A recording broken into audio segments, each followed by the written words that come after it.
Hi, Jacques, you're working as a Christian pastor with one thought to help you do life well.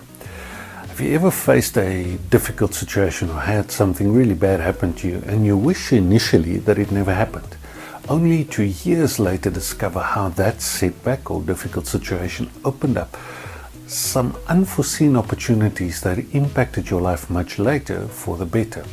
I personally have experienced this a couple of times, and looking back, in that moment when it happened, I was so upset about what happened because I could not see the bigger picture and I had no idea how to predict the outcome of that particular difficult event or time.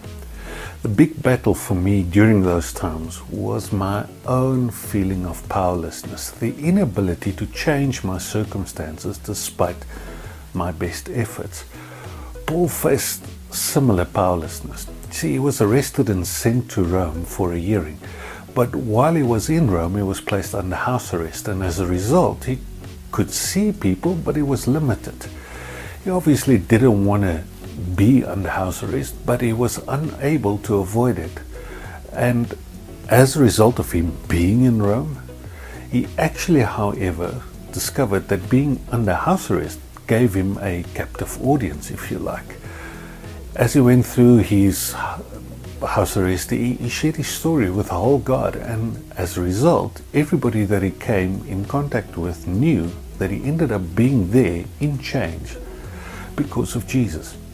His prison sentence gave him an opportunity to testify, but not only that, it made other Christians who were scared of persecution more bold.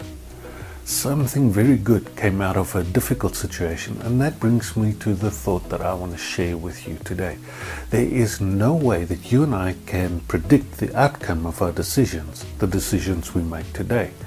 There are certain choices that you and I can make today that can change our situations. But if you find yourself today in a place of powerlessness, despite your best prayers, your best efforts, nothing is changing, won't you consider the possibility that these circumstances that you are unable to change might just work together for your good? You might not see it now, but as Paul later wrote, said all things work together for the good of those who love God and are called according to his purposes. And that means simply this: if it's not yet good, it's not yet the end. I hope this thought encourages you. I hope it helps you to make good decisions, look at your circumstances just a little bit differently, and I pray that you and I can meet up soon.